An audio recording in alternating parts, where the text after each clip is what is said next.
오늘 우리에게 주시는 하나님의 말씀은 신약성경 누가복음 5장 5절에서 11절 말씀입니다. 시몬이 대답하여 이르되 선생님 우리들이 밤이 새도록 수고하였으되 잡은 것이 없지만은 말씀에 의지하여 내가 그물을 내리리다 하고 그렇게 하니 고기를 잡은 것이 심히 많아 그물이 찢어지는지라.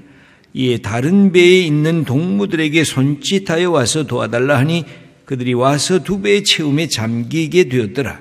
시몬 베드로가 이를 보고 예수의 무릎 아래에 엎드려 이르되 주여 나를 떠나소서 나는 죄인이로소이다 하니 이는 자기 및 자기와 함께 있는 모든 사람이 고기 잡힌 것으로 말미암아 놀라고 세베대의 아들로서 시몬의 동업자인 야고보와 요한도 놀랐음이라. 예수께서 시몬에게 이르시되 무서워하지 말라. 이제 후로는 네가 사람을 취하리라 하시니 그들이 배들을 육지에 대고 모든 것을 버려두고 예수를 따르니라. 아멘. 오늘은 베드로의 이야기입니다. 수제자라고 말할 수 있는 베드로, 어떻게 예수님을 만났을까?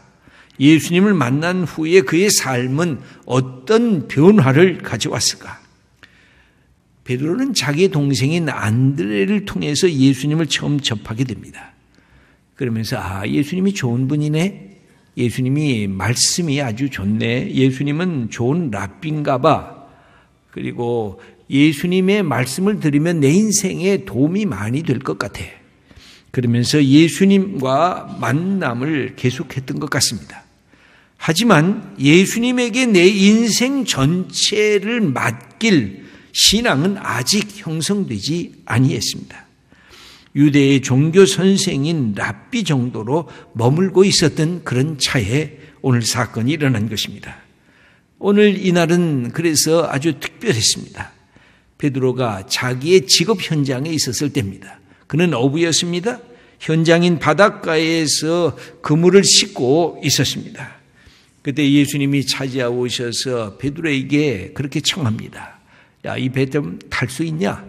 조금 이 해변가에서 조금 뛰면 어떻겠느냐 하고 거기에서 그 해변가 주위에 예수님의 말씀을 듣기 원했던 사람들에게 말씀을 가르치셨습니다. 그러다가 갑자기 뜬금없이 베드로에게 베드로야, 네가 그물을 저 깊은 데로 가서 던지라. 그리고 물고기를 잡으라. 이런 말씀을 듣게 됩니다. 이것은 예수님께서 베드로의 직업 현장에 그가 갖고 있는 고민에, 그가 갖고 있는 문제에, 그가 갖고 있는 아픔에 예수님께서 함께 참여하시겠다고 하는 선언이기도 합니다. 4절의 말씀을 함께 읽어보겠습니다. 말씀을 마치시고 시몬에게 이르시되 깊은 데로 가서 그물을 내려 고기를 잡으라. 베드로가 늘 관심하던 문제였습니다. 어떻게 하면 물고기를 많이 잡을까? 어떻게 하면 물고기를 잡아서 내 가족을 먹여 살릴까? 이런 자기 자신의 생존의 문제, 그것도 시급한 그 삶의 자리에 예수님이 참여하신 것입니다. 여러분, 우리의 삶의 자리에 참여하신 예수님도 마찬가지입니다. 내 인생에 어떤 길로 갈까? 내가 무엇을 위해서 살까? 내가 갖고 있는 이 길이 올바른 길일까? 자기의 삶의 현장에서 자기의 실존의 문제를 갖고 가치 있는 일일까? 이 길이 참으로 올바른 길일까? 삶의 문제를 고뇌하면서 생각하던 그 자리에 참여해 예수님을 하셨습니다. 뭘 보고 알 수가 있느냐면 그 다음에 베드로의 대답을 보면 알 수가 있습니다. 5절의 말씀을 읽어보겠습니다. 시몬이 대답하여 이르되 선생님 우리들이 밤이 새도록 수고하였으되 잡은 것이 없지만은, 이렇게 전반부에 기록이 되어 있습니다. 여기 선생님 하고 부릅니다. 그러면서 우리가 어젯밤 샜습니다. 정말 힘들게 물고기를 잡으려고 했지만 아무것도 잡히는 것이 없었습니다. 우리가 그렇게 갈구하던 소원이 안 이루어져 있습니다. 내 가족 이거 잡지 않으면 먹어 살 수 없는 이 절박한 어부의 심정이 그대로 드러나 있습니다.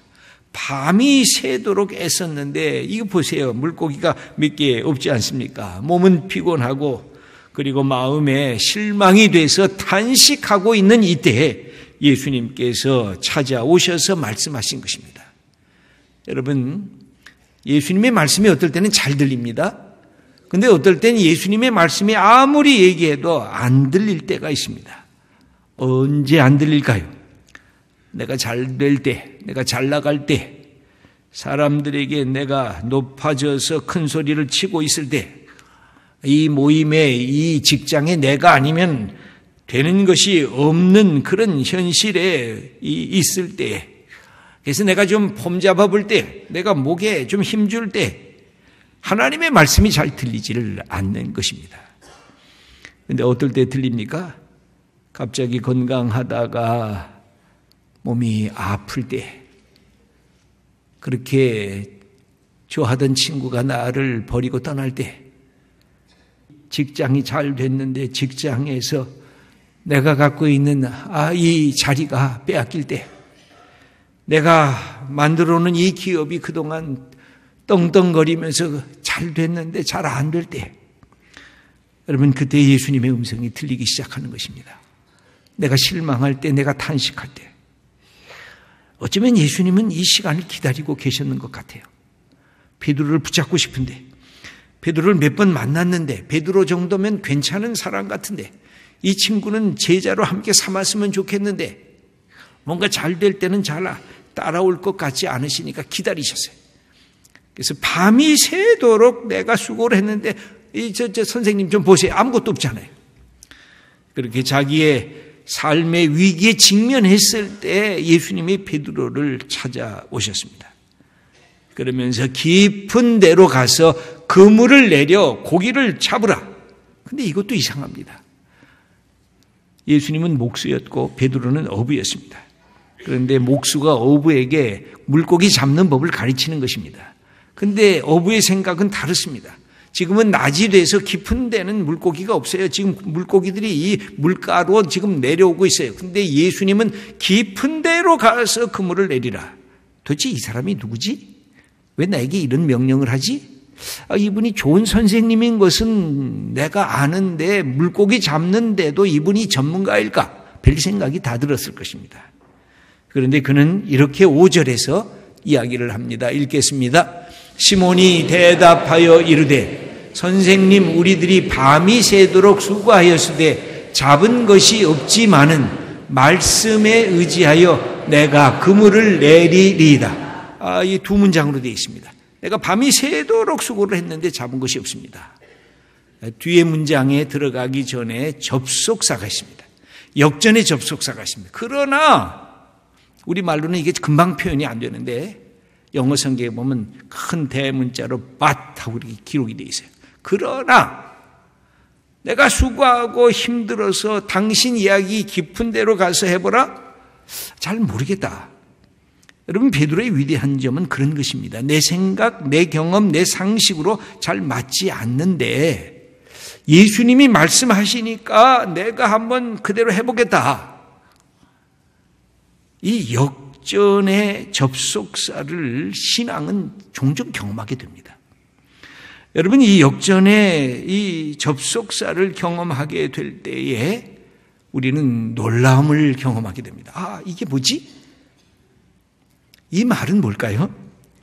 그것은 신앙을 가지면 비상식적이 되라, 그런 뜻이 아닙니다. 네가 신앙을 가졌으니까 이제 네 이성에 반하는 행동을 또 해봐라, 그런 뜻도 아닙니다. 이것은 뭘까요? 예수님 속에서 하나님을 느껴보라는 것입니다. 예수님의 말씀이 그렇게 나타나면 그분을 절대 신뢰해보라. 그러니까 한번 순종해봐라. 한번 따라해봐라. 여러분, 이 뻗이라고 하는, 그러나라고 하는 역전을 가장 강하게 하신 분이 예수님이십니다. 예수님은 십자가 앞에서 마지막 겟세마네 동산에서 기도를 드리셨습니다. 그 한밤중에 이 땀이 마치 핏방울처럼 떨어졌다 그랬습니다. 그러면서 하나님 앞에 나 이 쓴 잔 먹고 싶지 않습니다. 나 죽음을 원하지 않습니다. 나 이 십자가의 길 가지 않기를 원합니다. 하고 하나님 앞에 떼쓰듯이 끊임없이 외쳐댔습니다. 그런데 예수님의 마지막 말씀이 기록이 되어 있습니다. 그러나 내 뜻대로 하지 마시고 하나님 아버지의 뜻대로 하기를 원합니다 하고 하나님에게 자기의 실존 전체를 맡겼던 이 역전의 접속사가 있습니다. 여러분, 우리는 이 거대한 우리의 생명 거는 것까지 나가지 않아도 일상적인 삶에서 이 그러나를 경험해야 신앙이 얼마나 내 속에서 다이나믹하게 움직이고 있는가를 우리가 깨달았고 그것을 받고 경험할 수가 있습니다. 나는 하고 싶습니다. 그런데 주님이 이것 원하지 않으시면 제가 여기서 멈추겠습니다. 주님, 나 이거 원하지 않습니다. 나 하기 싫습니다. 그런데 주님이 해보라고 내게 말씀하시면 내가 해보겠습니다. 한번 시도해 보겠습니다. 이렇게 우리의 생을 한번 믿음 가운데 말씀으로 한번 부딪혀 가보라는 것입니다. 그럴 때 반드시 우리에게 있는 것이 그러합니다. 나는 이렇게 원합니다. 나는 이것을 좋아합니다. 난 이건 싫어합니다. 그런데 한번 거꾸로 우리 주님께서 우리를 향해서 명령하실 때 해보라는 것입니다. 여기 베드로가 갖고 있는 위대함이 그것이었습니다. 내가 이렇게 밤중까지 수고를 했을 때 얻은 것이 없지만 말씀에 의지하여 내가 그물을 내리겠습니다. 어떻게 됐습니까? 6절을 읽어보겠습니다. 그렇게 하니 고기를 잡은 것이 심히 많아 그물이 찢어지는지라. 베드로가 전혀 예상하지 못한 결과를 보게 됐습니다. 너무나 많은 물고기가 잡혔습니다. 옆에 있는 친구들에게 야야야 와서 좀 도와달라 하니 2배가 다 물고기 때문에 이 내려앉을 정도로 물속에 들어갈 정도로 가득 잡혔다고 성경은 기록하고 있습니다.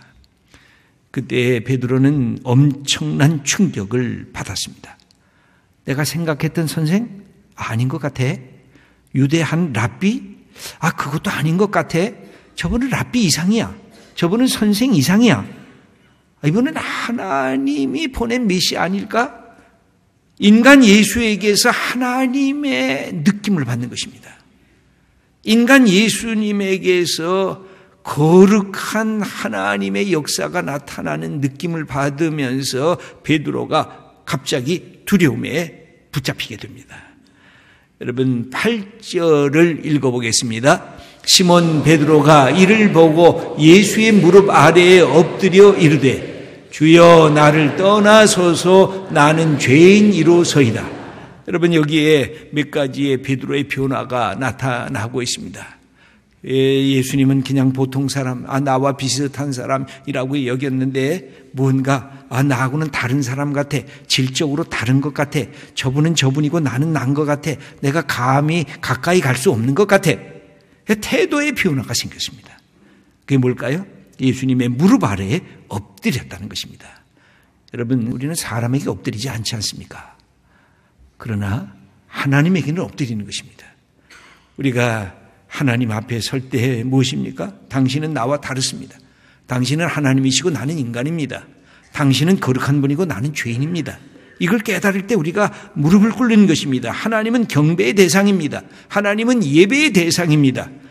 하나님은 예수님을 통해서 주신 이 생명의 주인이십니다. 이것을 예수님에게 경험한 것입니다. 그래서 그냥 무릎을 꿇었습니다. 두 번째 변화가 있는데 언어, 호칭의 변화가 있었습니다. 5절을 보면 예수님을 향해서 선생님 하고 불렀습니다. 그런데 오늘 본문은 호칭이 바뀌어졌습니다. 주여, 헬라 말로는 퀴리오스, 주님이라는 뜻입니다. 이건 하나님에 대한 칭호입니다. 이제 랍비가 아니군요. 당신은 주님이군요. 당신은 나의 하나님이군요. 당신은 참으로 하나님이 보내신 분이군요. 라고 하는 데 대한 인칭, 이 호칭 변화가 일어났습니다. 세 번째 변화입니다. 그건 자기 자신에 대한 인식 변화입니다. 여기에 나를 떠나소서 나는 죄인이로소이다. 나는 부끄러운 존재입니다. 나는 한계성 있는 존재입니다. 나는 당신 앞에 감히 나설 수 없는, 나는 스스로 존재할 수 있는 존재가 아닌 것입니다. 나는 연약한 존재, 그 사실을 나는 죄인이오니 나를 떠나소서 하고 얘기를 했습니다. 여러분 성경을 보면 하나님이 사용하시는 사람들마다 이런 고백을 합니다. 하나님 나 쓸만하지 않아요? 나 그래도 능력이 많은데요? 나 한번 써보세요. 하나님 손해 안 볼 거예요. 그럼 하나님은 안 쓰시겠다 그래요. 성경에 보면 다 그래요. 왜 그럴까요? 그런 사람 썼다가는 지 자랑만 하고 하나님 자랑은 안 하기 때문에 그렇습니다. 그런데 나는 못해요. 나는 능력 없어요. 나는 지혜도 없어요. 난 그것을 감히 할 수 있는 용기도 없어요. 그때 하나님이 쓰시겠다 그럽니다. 야, 너 용기 없냐? 내가 담대함 줄게. 너 지혜 없냐? 내가 하늘의 지혜 줄게. 네가 능력이 없어? 내가 그러면 하늘의 능력을 네게 부어줄게. 우리 신앙의 선배들이 갖고 있었던 그런 모습이었습니다. 베드로도 그리했습니다.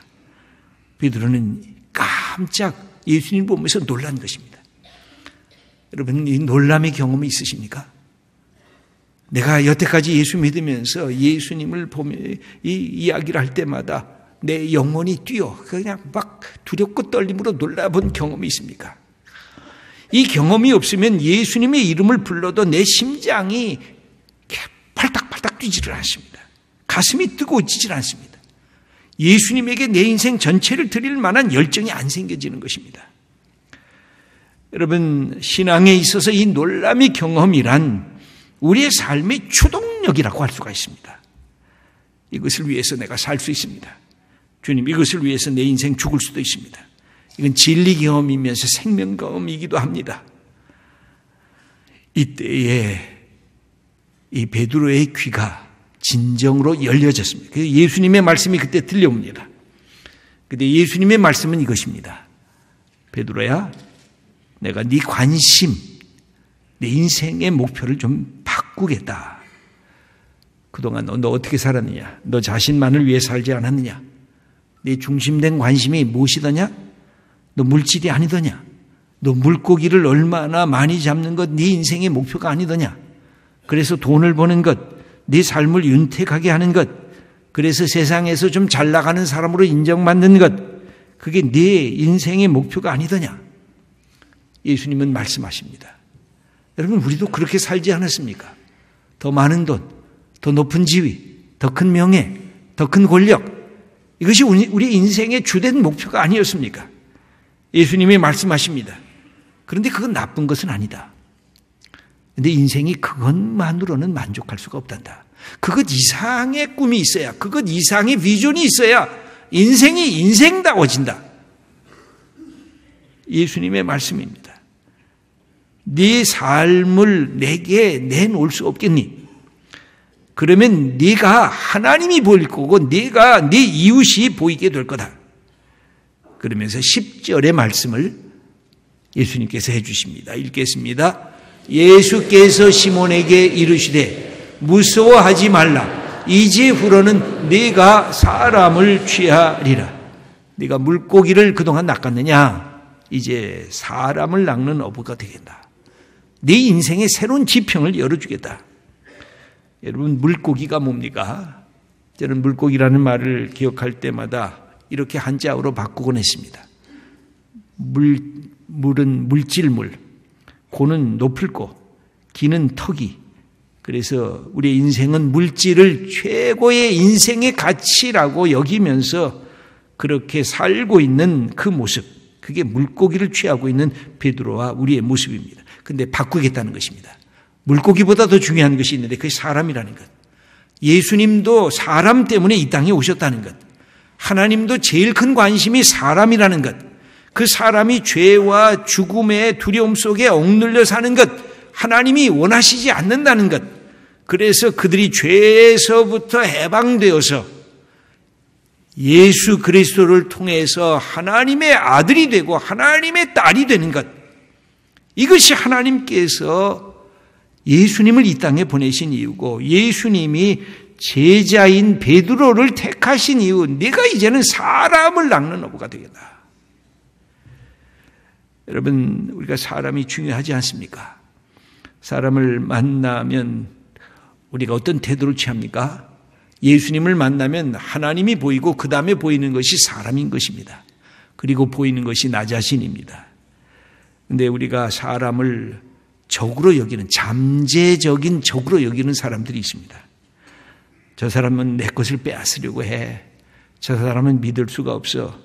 그래서 사람을 기피합니다. 신뢰하지 않습니다. 의심의 눈초리로 봅니다. 이것은 인간관계에 좋은 태도가 아닙니다. 만약 내게 이런 태도가 있다면 이거 버려야 돼요. 사람 때문에 실망하고 사람 때문에 속임을 당한 그런 경험이 있을지라도 인생은 이렇게 살 수는 없습니다. 또 이런 사람도 있습니다. 사람을 비교하면서 만나는 사람도 있습니다. 내가 입은 옷과 뭐가 다르지? 내 브랜드와 뭐가 다르지? 내가 차고 있는 시계?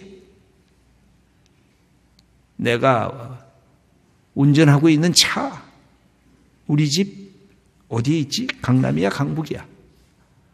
이것이 우리의 삶의 주된 관심이 되고 비교가 되면, 이것 때문에 일희하고 이것 때문에 일비하면, 그리고 이것 때문에 열등감을 갖고 이것 때문에 우월감을 갖는다면 그것도 하나님이 좋아하시는 인생의 그 모습은 결코 아닌 것입니다. 어떤 사람은 사람을 이렇게 만납니다. 친구를 만나기를 원합니다. 그런데 그 친구는 나를 위해서 존재해야 하는 것입니다. 저 친구를 만나면 내가 뭘 얻을 수 있지? 저 친구를 만나면 내가 어떤 자리를 차지할 수 있지? 여러분, 그것은 친구가 되는 것이 아니라 나의 욕망을 위하고 야망을 위한 도구에 불과한 것이 됩니다. 예수님은 그렇게 만나시지 않으셨습니다. 예수님은 인간을 그 인간 그 자체로 사랑하셨습니다. 네가 갖고 있는 직업, 네가 갖고 있는 지금 현장이 무엇이든지 상관없다. 너는 너대로 존귀한 존재다.